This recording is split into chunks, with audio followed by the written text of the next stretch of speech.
titled Adapting to Flexible Working. My name is Josh Alfafar, and I'm the country head for the Executive Center Philippines. To give you some background, the Executive Center is a global premium flexible workspace provider with over 135 centers across 32 cities and 14 countries. The newest market we're actually entering is in no other than Manila, Philippines. I couldn't be more thrilled to be bringing a brand that I know and believe in to a country that I love. But more about that later. Before anything else, I'd like to thank our Manila business development team, along with our global community and marketing teams who are based in different parts of the world, for putting this event together. I'm sure we're all keen to learn a lot today. Just some housekeeping rules. If we could please have everyone on mute and videos turned off, that'll be much appreciated. Also, throughout the webinar, please drop your questions into the chat box and we'll aim to answer them towards the end of the webinar. And please do stay till the end of the program because we'll be making a few special announcements.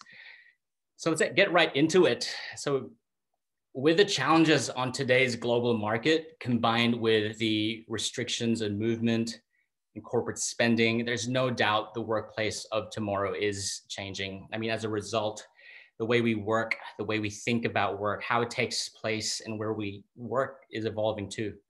While there's no one cookie cutter strategy that works for every business in such uncertain times, one thing's certain across the global workforce is a need for businesses to be more resilient, to have flexible working strategies to give their businesses a better chance to adapt to crises as and when they arise.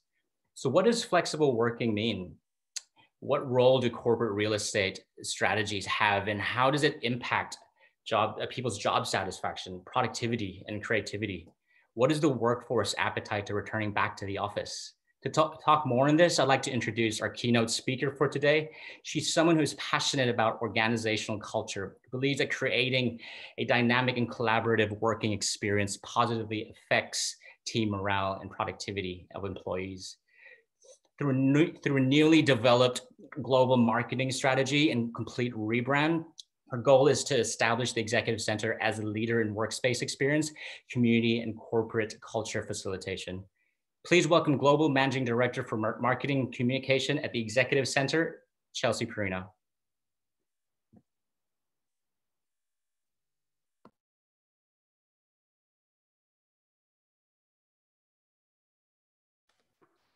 Hi Josh, how are you? Can everyone hear me? Yeah, I can hear you, Chelsea.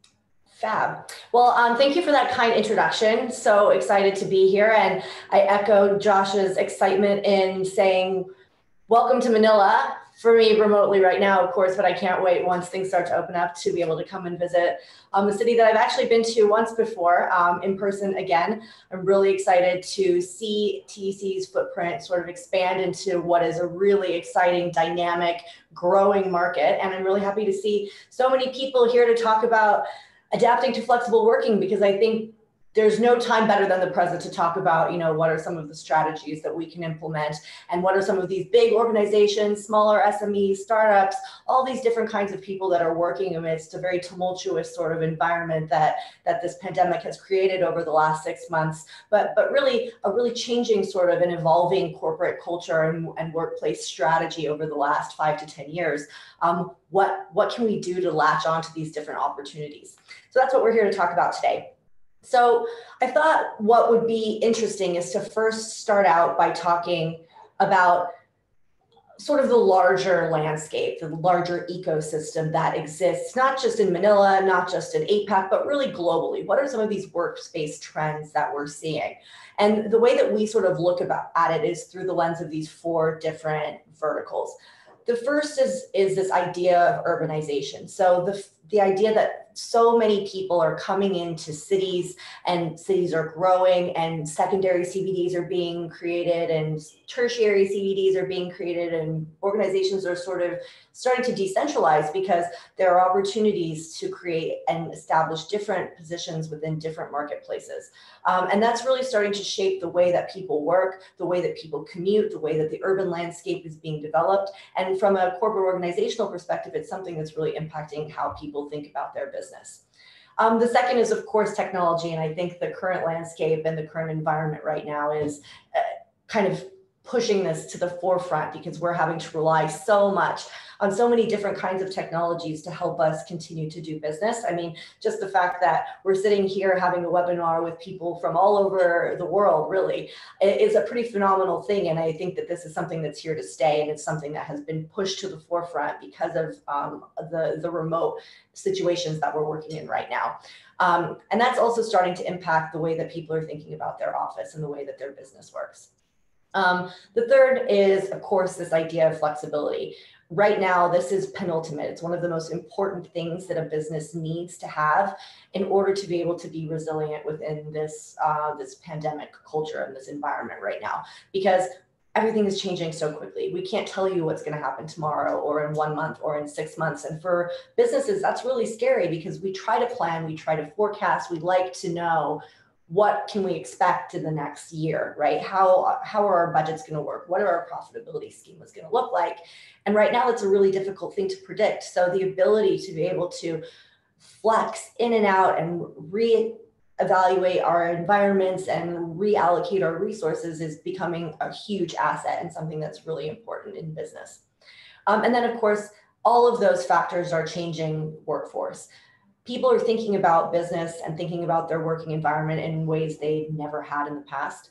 There are a lot of different factors, which we'll talk about in a couple of minutes, that are impacting people's willingness to come into the office, people's ability to come into the office, people's productivity because of the environments that they're sort of being forced to work in, which they never had to before. So all of these factors are really impacting both the personal experience that employees have when they're working, and of course, then the outputs that are coming from those people and ultimately the performance of the business. So these are all these different factors that people that work in real estate, but also people that are running businesses, people that are caring about the organizational culture within their company, everybody is having to think about these different factors.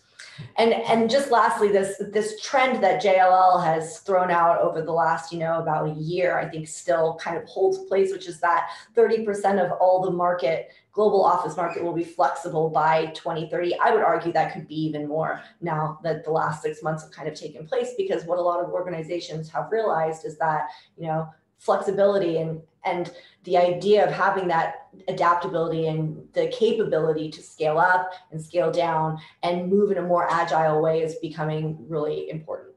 So let's talk about that for a little bit. So this flex market specifically, which is obviously what the Executive Center specializes in, we've been around for 26 years, and so this is our area of expertise. It's changing quite dramatically. I mean, in 1994, when we were established, we were called a business center, right? That's what the market was called. And then as things sort of progressed and more businesses came into play in the marketplace, then it sort of shifted to this serviced office culture. And now, and when it was called serviced office, it might have had sort of an old school perception. And maybe the idea of having a serviced office wasn't something that people were proud of. They didn't look at it necessarily as an asset. They thought of it as, an intermediate sort of solution. That's not the case now. Huge organizations are utilizing this idea of flexibility and integrating it into their workplace strategy, because it actually allows them the agility and the flexibility to adapt to these really dynamic environments where things are quite unpredictable. And we'll talk about that a little bit more. But these are just some interesting stats that I thought I would share. So 40 to 60% of the workplace interactions are with office neighbors. That's a really interesting stat, especially right now when so many people aren't coming into the office. What kind of impact does that have, right? What kind of impact does that have on people's ability to connect with their organization, to really have a better understanding of the larger business goals, to progress their career? These are things that people from an individual level are really thinking about. And it's something that from an organizational perspective, people need to consider as well when they're thinking, how are we going to move the business forward in the next 6 months? 72% say that effective team communication has been more important over the past 2 years than ever. Again, how are we facilitating that kind of communication, and what role does our office place play in that facilitation? One of the most interesting things that I've personally seen coming out of this, this pandemic is this resurgence of love for the office. I think a lot of people really loved the idea of working from home because they didn't have it. And the second that everybody was sort of stuck in a work from home environment, it suddenly became very clear that maybe the grass wasn't always greener on the other side, and that it was much more a mixed sort of model that most people are gravitating toward, having the flexibility to choose different environments where they want to work depending on what they do and what they're doing that particular day. And that's something that we as corporate organizations need to think about. What are the different environments that our employees need based off of what they do on a daily basis, which changes quite frequently. I mean, I know I don't work 9 to 5. I don't think I ever have. And I do lots of different things during the day, but sometimes I need my own private space. Sometimes I want to be in a big collaborative environment. And I think that sort of scenario is what most people are gravitating towards now. And COVID has kind of brought that to the forefront. 67% of senior executives plan to maintain a leaner organization through using contingent workforces, very happening right now. And people think that flexibility of the workspace is really important today. And I think just the idea of flexibility in general is going to become a theme that we see spoken about more and more frequently as time passes. So a quick question for you, Jennifer, if you could pull up a poll. We were just curious to know how frequently are the people, you guys, how frequently are you working from home these days? Are you working from home most of the time, part of the time? And this is really an interesting thing to consider right now because so many of us we're based in different locations and the environment with which we're working right now is very different. And we've seen sort of COVID impact different markets. As Josh mentioned, we're in 14 different countries and we've seen the situation change and countries be impacted by COVID at different levels at different times. So we'll leave this open for another 30 seconds so that you guys can continue to answer. But I think that this will be a very interesting sort of spreadsheet of the people that are in the audience and what everybody is experiencing right now. Okay, great. Oh, we've got a really even spread. This is so interesting. We'll share the results at the end of the presentation, but this is fascinating. As you can see, I'm in an office, but I did work from home for part of the time. So I'm in the about half the week kind of category here.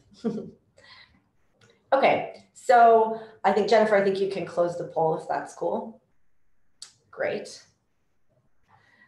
Thank you so much. So the COVID-19 pandemic has really disrupted business strategies. I'm sure that you, just like the Executive Center, are feeling a lot of pressure from your different business goals, from your leaders, to try and figure out how do you continue to push business forward amidst quite a chaotic time. And every industry is really having to reevaluate what its priorities are.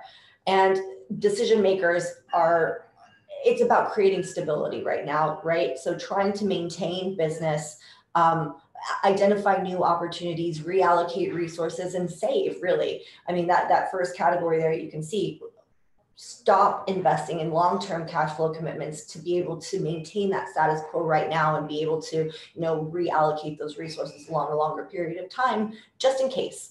Streamlining, optimizing, these are all things that people are starting to focus on right now. So we've seen a big shift instead of trying to develop new business, maintain the business that we have now and find opportunities to create leaner organizations, but still maintain all of our people and support the people that are working for us. And then that idea, of course, of stabilization, right? So keep our business, keep serving our clients at the same sort of level of expectations that we've sort of created for ourselves, while at the same time still maintaining safety and resilience for our own business. And it's also created disruption in personnel, right? Your own lives have been it's an upheaval of everything that we knew, right? So many people are working in environments that they never ever thought they would have to do so in the past, right? With so many different kinds of external factors that have impacted the way we work. We actually did an internal survey at the Executive Center. We have about 1,100 employees, asking a couple of really simple questions. What was your biggest challenge working from home? What was the funniest story that happened to you? And what were you the most excited about coming back to the office for? And we had some really interesting stories, lots of challenges with having to work in small confined environments without the same sort of ecosystem from a technological perspective, slow Wi-Fi, no access to VPNs, having to share bandwidth with partners or roommates or children who are doing school online, having distractions from neighbors and construction and pets, right? Not having ergonomic seating or an office space to work, and having to try and figure out, how do I shift my kitchen table into a workspace, or am I working from my bedroom, and how do I do that, right? And that separation between work and home. If suddenly your work and your home are literally combined into the same space, it suddenly becomes very difficult to shift from one to the other and change that perspective. So these are all new challenges that people have never had to deal with in the past. And it can be really daunting sometimes and difficult from a mental perspective. So how can we as organizations help to create support systems for our employees that are dealing with all of these different challenges? And I think the most interesting thing, which actually wasn't a surprise to me, was the last question I mentioned, which was, what are you most excited about coming back to the office for? And it was all about that last point, which is community, right? Having the ability to see your coworkers and your colleagues and your teammates face to face, and have meetings and have those casual conversations over a cup of coffee, which shed insight into other departments and larger organizational goals and programs. A lot of those things are sort of subconscious benefits of being part of a larger community and being part of an office space that you don't really realize until all of a sudden they aren't there anymore. And I think the remote aspect has a lot of benefits, but one of the things that's very difficult to replicate is that interpersonal connection. And that's what we've seen. And when people come back to the office, they're so excited to be able to have in-person meetings and really talk to people and collaborate in a group sort of format face-to-face. And both of these factors, both the operational side of things, the profitability side, the business aspects, and then the personnel, the culture, the experience, these have very distinct impacts on what are we going to do in the future? How are we going to plan? And it's changing workplace strategy, right? So this matrix is sort of the snapshot of the way that mentalities around workplace experience are changing, right? So on the vertical axis, you have the ability for people to work remotely. Can they physically actually work from their home or from a different environment? And on the bottom, it's the willingness to work remotely, right? So it's the capability, the physical aspect of it, and then the willingness. So that's more of like a perspective sort of aspect of working remotely. And by the way, when I say working remotely, I don't just mean working at home. I mean working from an environment that's outside of an HQ office sort of environment, right? So on the bottom left-hand corner, you have the people that either from a functional perspective or from a perspective have to be in an office, right? Either they need specific technology that's just impossible to get in their own home, whether it's, secure servers or, trading specific platforms that they wouldn't be able to get on their own computer, double screens, these kinds of things, which require them, in order to be the most efficient, to be in an office.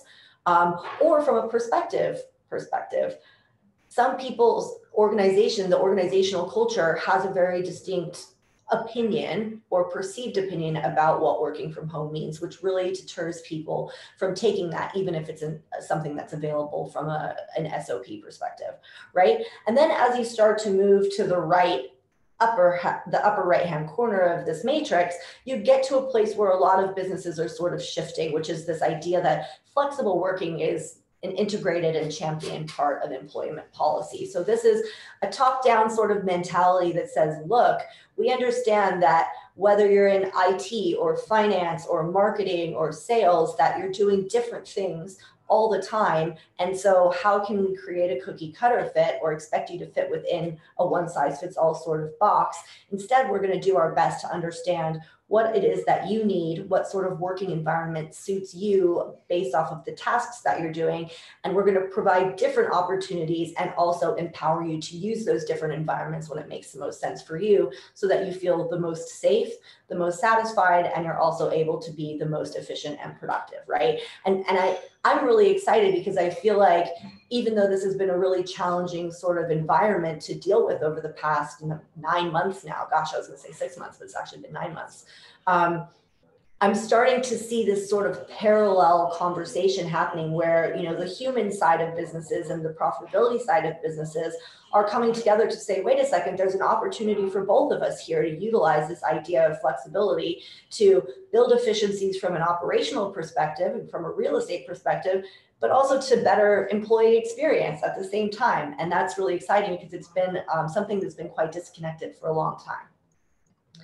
So there was a really interesting study that was done in, I believe it was June of 2020 by PwC, and they asked a lot of different questions of both employers and of the employees in their organizations. And one of the questions they asked was, how often did you work remotely before COVID-19? And then how often would you like to once COVID-19 is no longer a concern? And as you can see, there's a really interesting sort of shift, right? So before you had a huge percentage of people saying, I didn't work remotely at all. And you can see that number is distinctly starting to change as we move over the spectrum of time, right? To how often would you like to once it's no longer a concern? That shift has really, it's happening, right? So yeah, it was June 25th, 2020.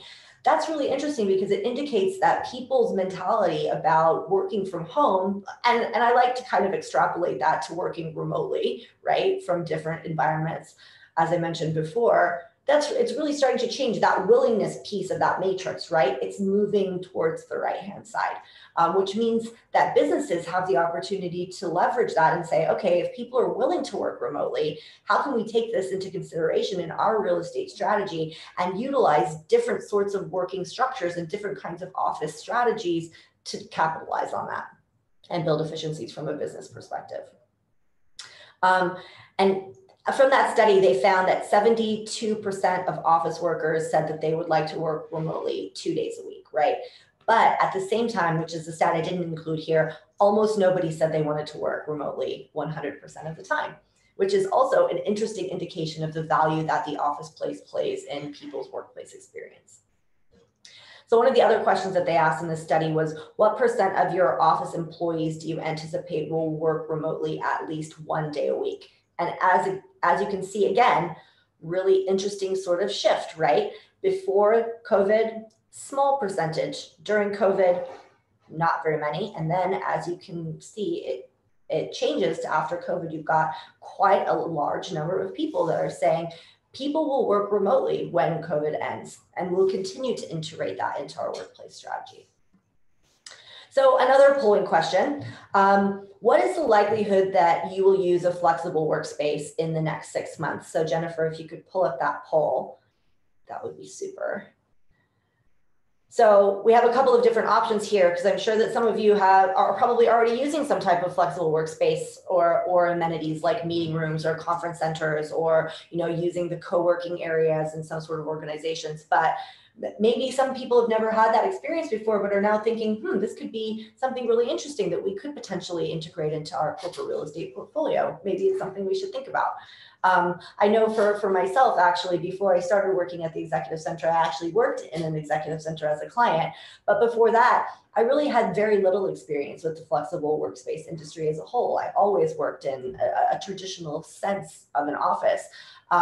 And now it's difficult for me to imagine not having the ability to pop around to our different offices, to work from different co-working lounges. Even though, of course, I have my own seat at our HQ, I love that idea of flexibility and having the choice to, instead of having to come back and forth from meetings that are in one location, I can just pop into another office and save myself that commute time. We're quite lucky in Hong Kong because the distances are very small, but I know in places like Manila where you can sit in traffic for hours and hours, if you're trying to go from Makati to one of the other districts for a meeting, and then you have, 2 hours worth of space and time, and then you have another meeting there, are you going to really try and go back to your office or something, or vice versa? I mean, these are all things that I think even now we're thinking about even more, because transportation is a big thing that people are thinking about from a COVID perspective, right? Do I really want to spend 2 hours, 1 hour in public transportation with a lot of people, I don't know, in a cramped environment?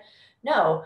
And organizations are taking that into consideration now, and they're saying, look, a lot of our people are living outside of the CBDs, right? Or they're living in secondary CBD areas. They don't want to commute all the way into one place. So how can we integrate this hub and spoke model and develop partnerships with organizations like the Executive Center to make that experience better for our employees, but still ensure that the infrastructure is there for them to do their job in an efficient way?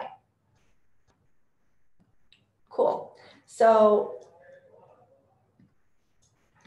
the idea of this flexible work week is gaining popularity quite rapidly, and I think that's no surprise to any of us, right? These are just some interesting stats that I pulled from that PwC survey, as well as some of the outputs that they found. Office workers say they'd like to have the option to work from home.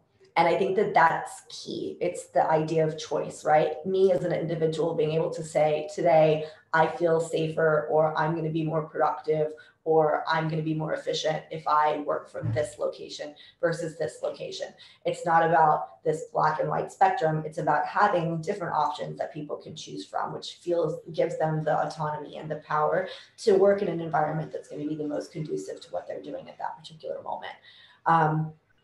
More than half of executives expect to offer the ability to work remotely at least 1 day a week, right? So starting to integrate that flexible workplace policy into the operational side and the human side of things is something a lot of organizations hadn't really considered in the past, but are really starting to think about now. This number 3 is my favorite. The office isn't obsolete, but it's changing. Staff can interact well when they're apart, but people want to engage when they're in person. And I genuinely think this is one of the most important pieces that the office plays in business profitability, innovation, resilience, et cetera. It's creating those connections between employees and making sure that they feel like they have connections with both their team, but also the access to learn about new initiatives, about new departments, and that's very difficult to do remotely. And while 30% of executives foresee the need for less office space due to remote work, 50% are anticipating an increase due to longer lasting requirements for social distancing. So again, talking about some of the infrastructural changes that are going to start taking place as a result of COVID, these are things that we think about every single day because we're creating office spaces for our partners and for our clients, and obviously for ourselves as well. You know, what are all of these different, from a health and safety perspective, protocols and infrastructural changes that we need to make in order to ensure that we're adhering to all of the World Health Organization health and safety standards, and that we're creating an environment that people feel comfortable coming back to the office to participate in. So why is flex important? It provides employees with choice. So going back to that idea of having options, right? Changing an environment in which they're able to work at the time when it suits their specific needs at that moment. And this has everything to do from access to mobility, to inspiration, and to safety, right? And having that choice allows people to choose, sorry for repeating myself, the environment that works best for them. So location plays a big part in this, and I talked a little bit earlier about the idea that especially now people are not super keen to spend lots of time in travel between different office spaces. From a business perspective, it's actually a really exciting thing to think about because I think a lot of times we don't really remember how much time is lost in transit. If your employees are working from a place that's closer to their office, they're probably willing to spend more hours actually working because they don't have to take that time to actually get to the office, right? So people are starting to equate this idea of time and travel to business efficiency and productivity and outputs, right? And I think that COVID has kind of brought that up to the surface where they're saying, oh, wait a minute, actually our employees are working remotely. They're working from home or closer to their home. They're actually spending longer time working on the projects themselves because they have to spend less time getting into the actual head office, right? And the diversification and reallocation of real estate footprints, such as this core and flex model, allow for our businesses to capitalize on that. And then the personal safety factors, right? People can choose where they feel the most secure. They can still have the benefit of having face-to-face interactions with colleagues, and they have access to the infrastructure that they might not have at home. But in the case of the Executive Center, you would still, of course, have all of the fast Wi-Fi, the secure servers, and potentially the opportunity to make business connections with other businesses that are sharing that same space as you are. So why Flex from an infrastructural perspective? Well, it provides unique solutions that help you build business resilience against things like COVID and other unknowns in the future, right? Portfolio diversification, decentralization, decreased CapEx from an infrastructural and profitability perspective, and just the ability to scale up and scale down when you need to, because we don't know what's happening in the next 6 months or 12 months. So would you really want to sign on for another fixed lease term, 5 years for a certain amount of space where you're not really sure what the future holds? Flexibility is also really important in those aspects as well. So as I said, when we're talking about, the reduction of capital expenditure, using flexible real estate can help you save some of those upfront costs and integrate that into, the other elements of your business, right? And then you can continue to build off that strategy moving forward, and focus on the operational side of things. And then, of course, just the idea of the reallocation of administrative costs also helps really start to build efficiencies by utilizing all of these different resources. And I think for a long time, people looked at real estate as just an object. It was sort of this tangible thing that you knew you needed, but we didn't really look at it as an asset from a functional perspective, right? But I think now the opportunity for us is to look at our real estate portfolios and say, how do I make this work for me and my people and my business? And that's what we're in the business of doing, is really starting to think about, what are the different dynamics of the marketplace of Manila versus Hong Kong, where I'm based, like I said, or Australia, for example. All these markets are very different. They have different, they have different governmental systems. There are different phases within this COVID pandemic environment. There are different cultures. So people's willingness to work from home versus coming to the office. These are all different elements that are very impactful and really change the way that an office strategy would be developed. And so these are things that you have to think about from a business perspective based off of what you do, what your industry are, who your people are, and where you're based. And it's not a one size fits all. It's very different depending on where you live. So location factors, again, from a business perspective, this hub and spoke model means that you pay for the space that you need at the time. The access to multiple locations means that efficiency that comes from being able to move within a larger portfolio as opposed to always having to come back to the same location regardless of where meetings are taking place. And then the diversification and reallocation of real estate footprints, it builds efficiencies, that perspective as well. So what's the benefit of integrating the idea of flexibility into your portfolio, post-COVID, when we're talking about, the future of work? How are we future-proofing our businesses? Well, when we're talking about sort of the economic lifeline during a pandemic, you can see that, say, before the pandemic, the economy was increasing, people were doing business was booming, and then this thing hit and things sort of plummeted, right? And then you hit this economic bottom, but then things start to recover, right? We're starting to see glimmers of hope in China, where business is starting to boom again and things are going back to quote unquote normal. There are signs of recovery, which is really exciting. So as you start on this upward slope, how do you plan and how do you adapt to the speed with which things are recovering? Because that's also another unknown, right? So we still have to be careful and we have to try and plan, but it's challenging. This idea of flexibility can help you do that in a more smart, efficient way and allow you to readjust your strategy as the environment changes and at the same sort of pace as the environment changes, which, as I mentioned before, is going to be different depending on where you're based. So this is just an example of how a flexible solution can help businesses expand and grow over time, but also save money, right? So if you start with a set number of workstations or a set number of lease terms, and you need to grow over time, you save money because you're only expanding as you need based off the number of workstations you have. And listen, I'm talking about this, of course, from a flexible workspace perspective, but that doesn't just mean a flexible workspace provider can do this like the Executive Center, right? We're just one of the solutions that could help businesses re-diversify their portfolio in this way, but there are other companies that are doing this exact same thing internally. It's a larger conceptual idea that finding ways to build efficiencies through this idea of flexibility is something that anybody can take advantage of.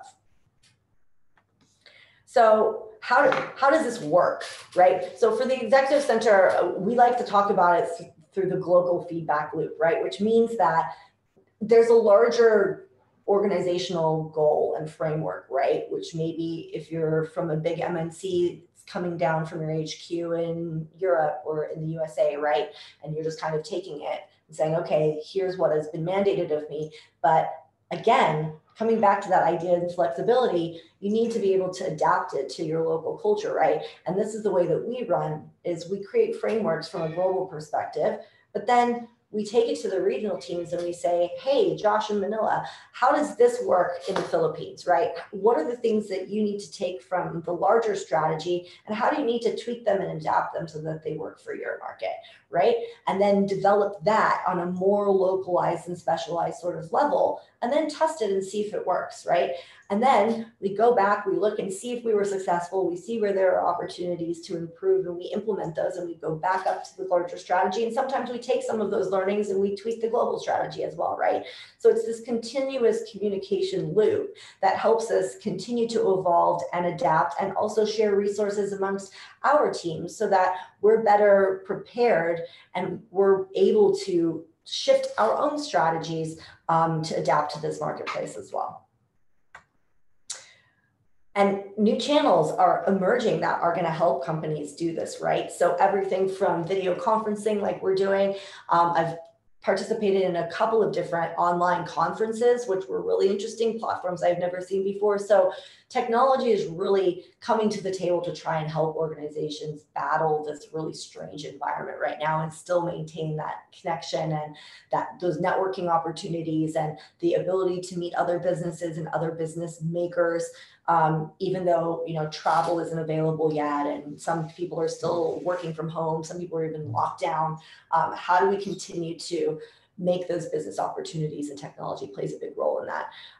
Obviously, all of the traditional channels, email, online events, surveys, in-center communications for us, right? So people are in our offices constantly communicating with them in terms of our strategy and what they need to know and being completely transparent. Things like mentorship programs, making sure that you have communications with all of your employees on a regular basis so that they still feel like they're part of something. These are all things that were sort of easier to facilitate when you had an office space because you could see people face to face. Now we're really having to take that extra step to say, how do I proactively engage, and what are the different tools that I need to be able to do that?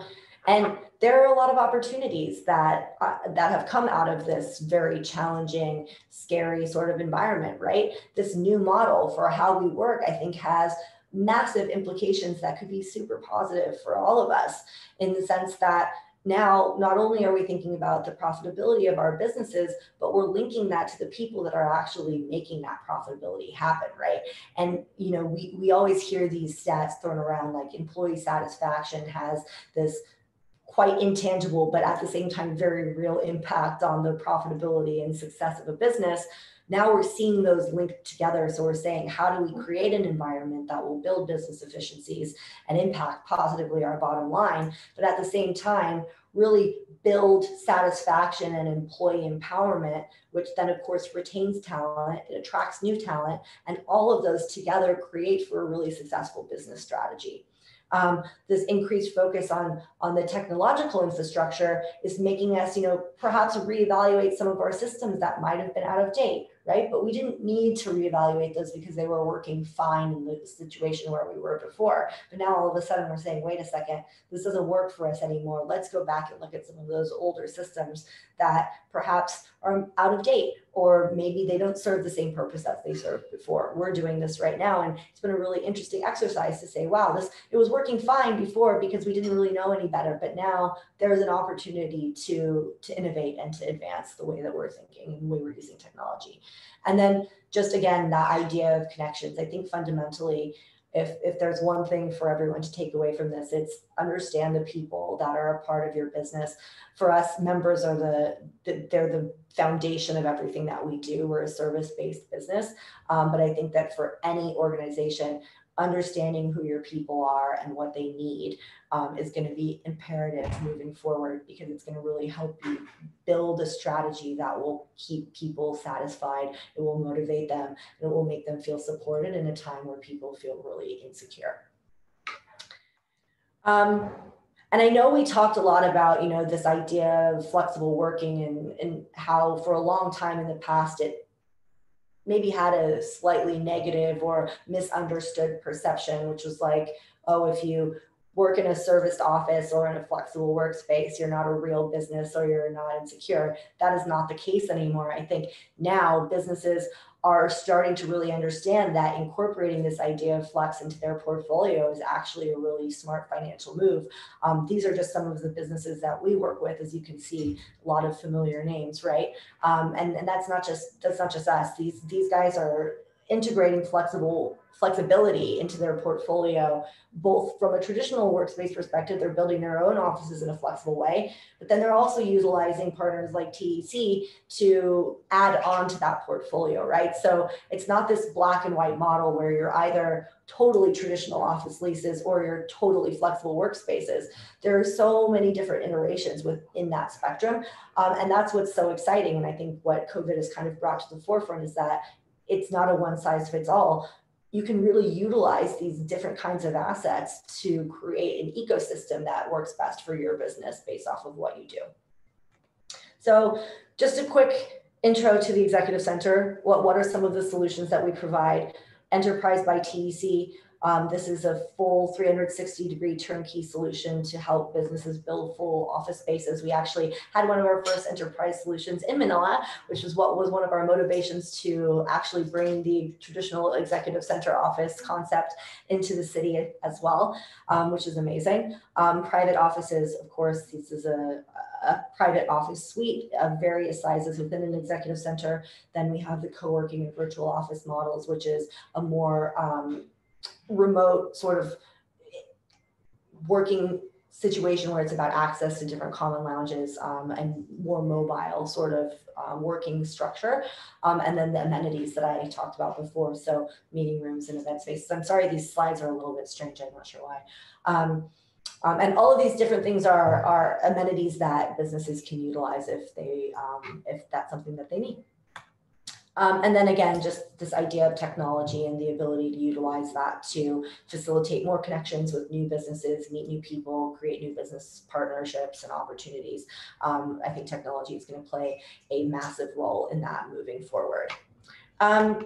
So as Josh mentioned, we have a network of 27,000 people across 135 cities in 14 countries.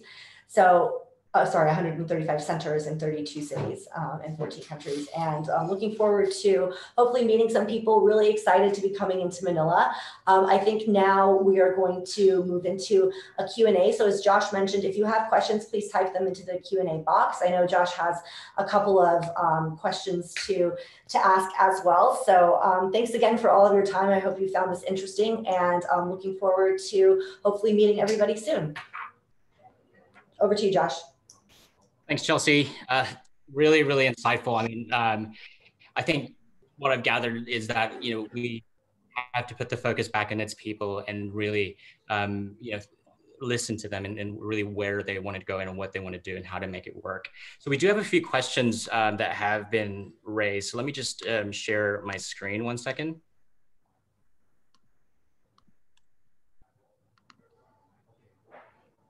Hopefully everybody's doing well today. Chelsea, we have a few questions. The first one is, many people have found that working from home suits them best, while others feel working at the office is better.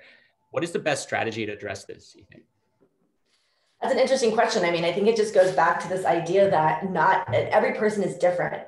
every single person has a different job description. They're doing different things at different times during the day. And so I'm not surprised that some people think working from home is better than working in an office and vice versa.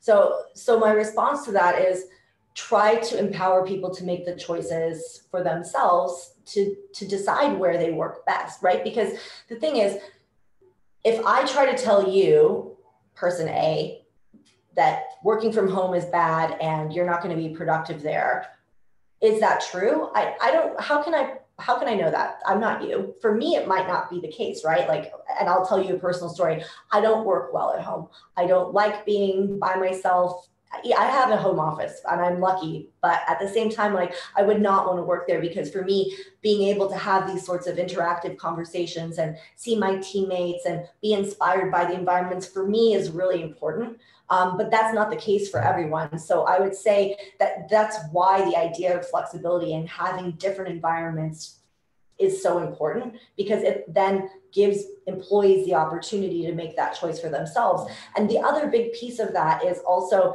to socialize that idea that, hey, if you're working from home, I believe that you're actually doing work, right? Because I think that especially in Asia, and I've worked in Asia for a long time now, the idea of working from home, ironically, before COVID, did sometimes have a really negative perception. And the idea was like, oh, well, if I work from home today, even though technically I'm allowed to, is my manager going to think that I'm just watching YouTube videos and sitting in my pajamas all day eating cereal?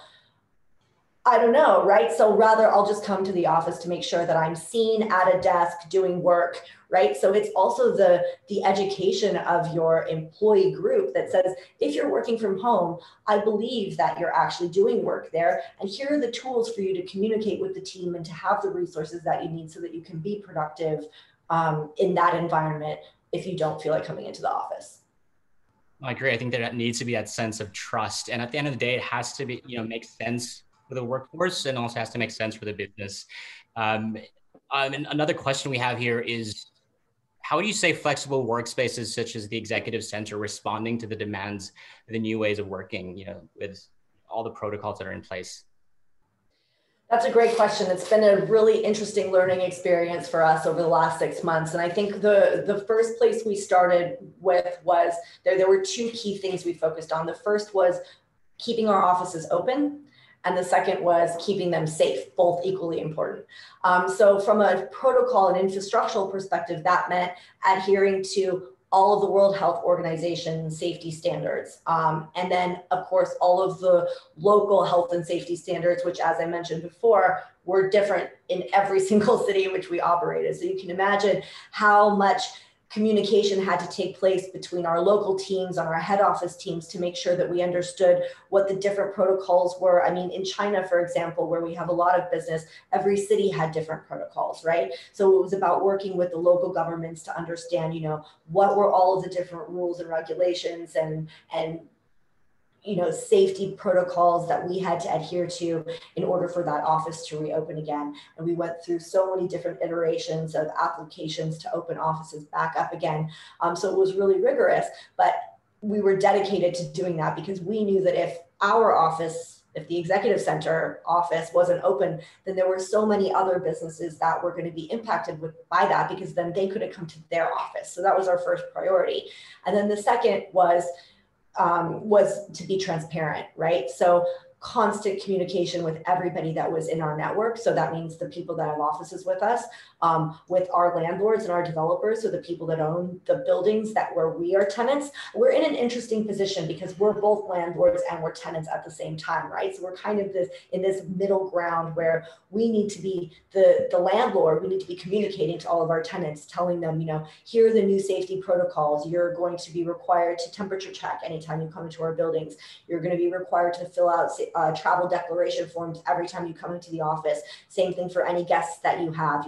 In some of our cities, delivery people for lunchtime, for example, weren't allowed to come into the office. So there were new protocols about where you got your food delivered and you needed to go and pick it up.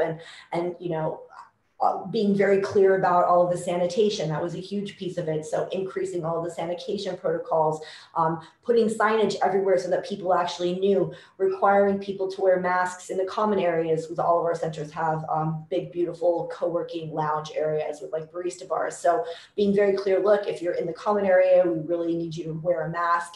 These are all the kinds of things that we never even thought about before. So it was a very quick sort of reactive operational experience for us. But I think communication was really important, because the worst thing is feeling like you don't know what's going on, right? So if you're in an office and you're like, I don't know if they're sanitizing this, I'm not sure what's going on in the building, it's kind of a decentering, destabilizing, and uncomfortable sort of thing. So I would say, if anything, we over communicated.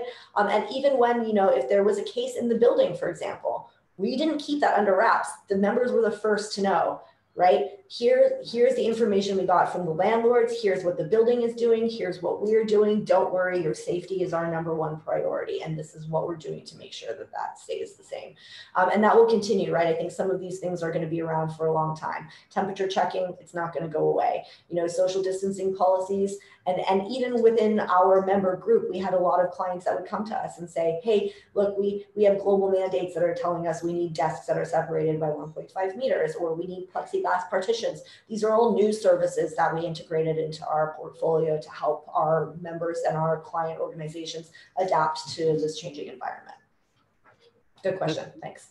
Yeah, that's really good. I mean, it's good that you mentioned, other markets that have gone ahead of us and have already almost in a way beat the virus, not completely, but have adjusted and really adapted how we've done it in the other cities.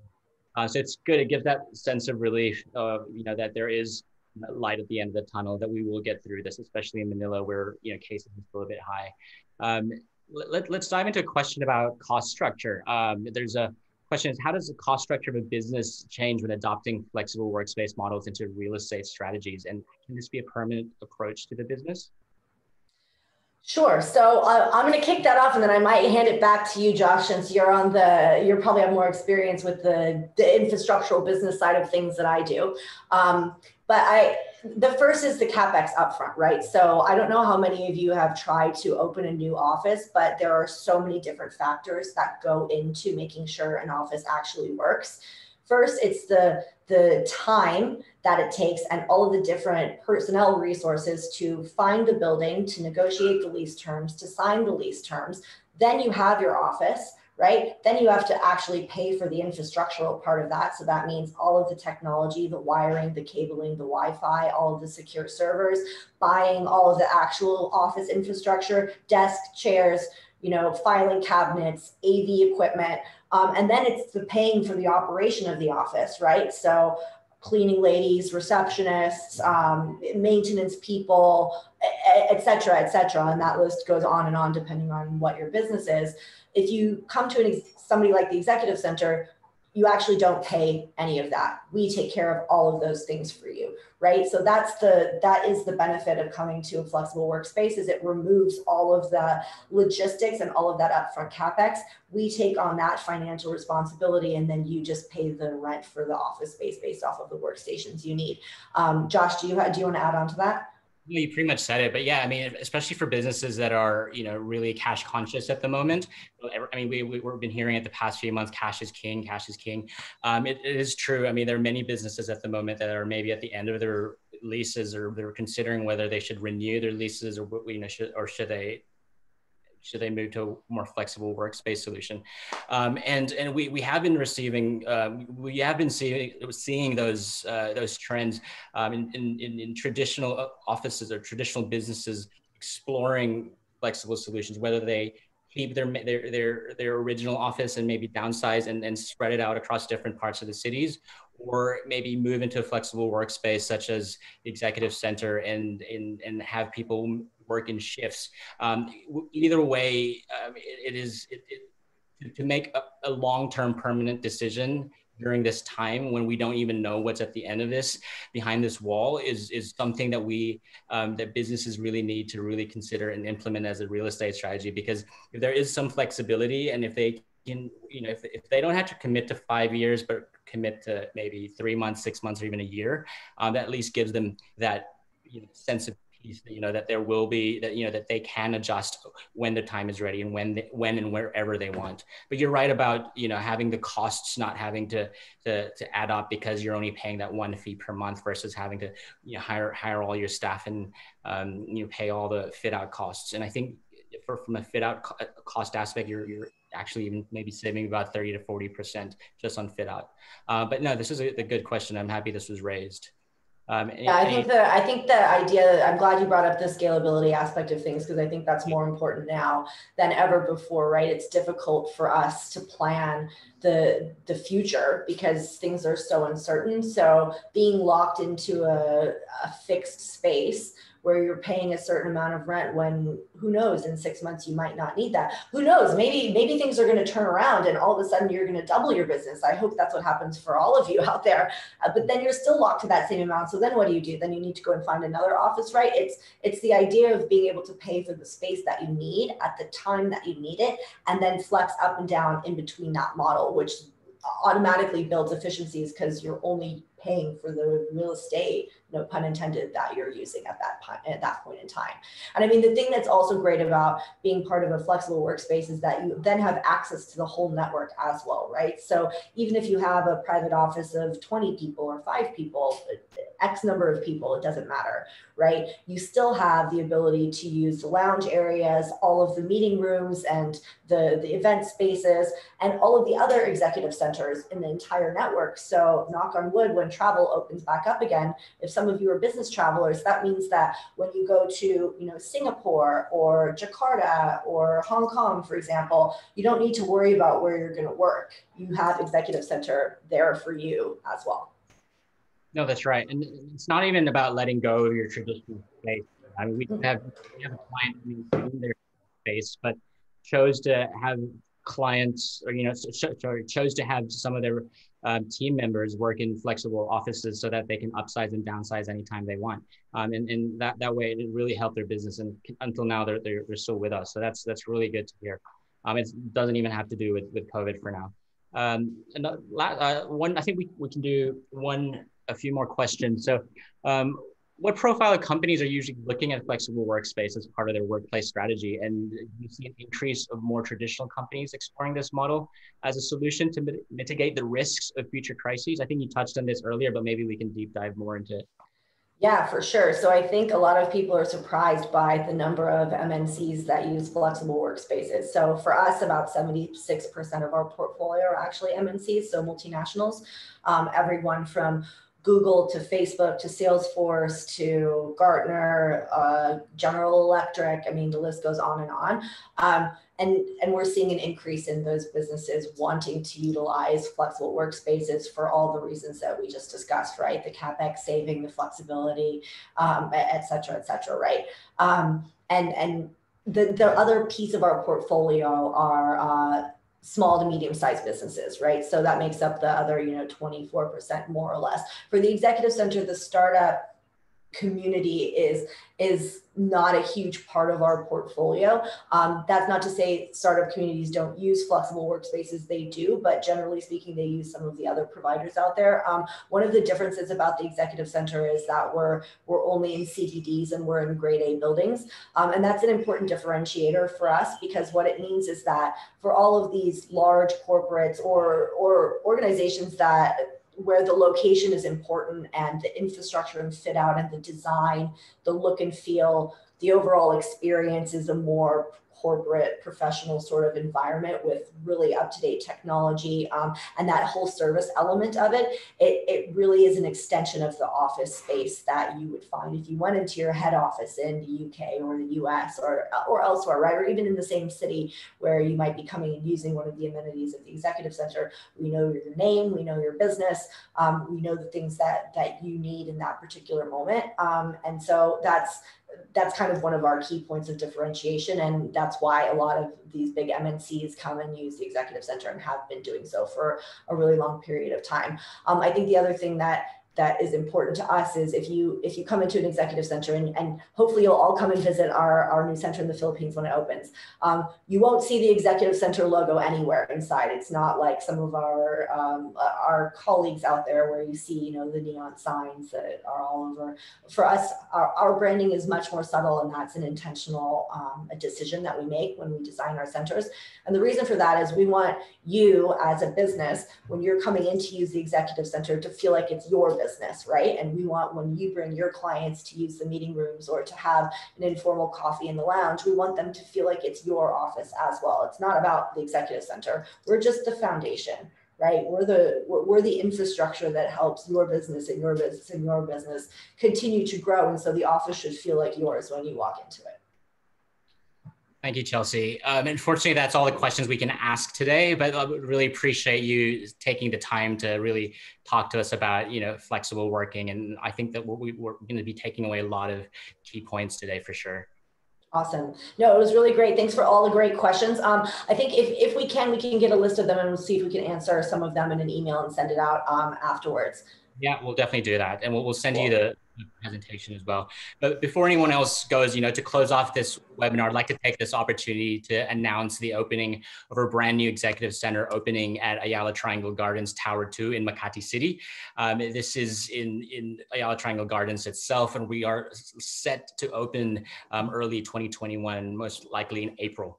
So if you want to know more about the center, you can scan the QR code that's over on your screens at the moment. Feel free to reach out to us.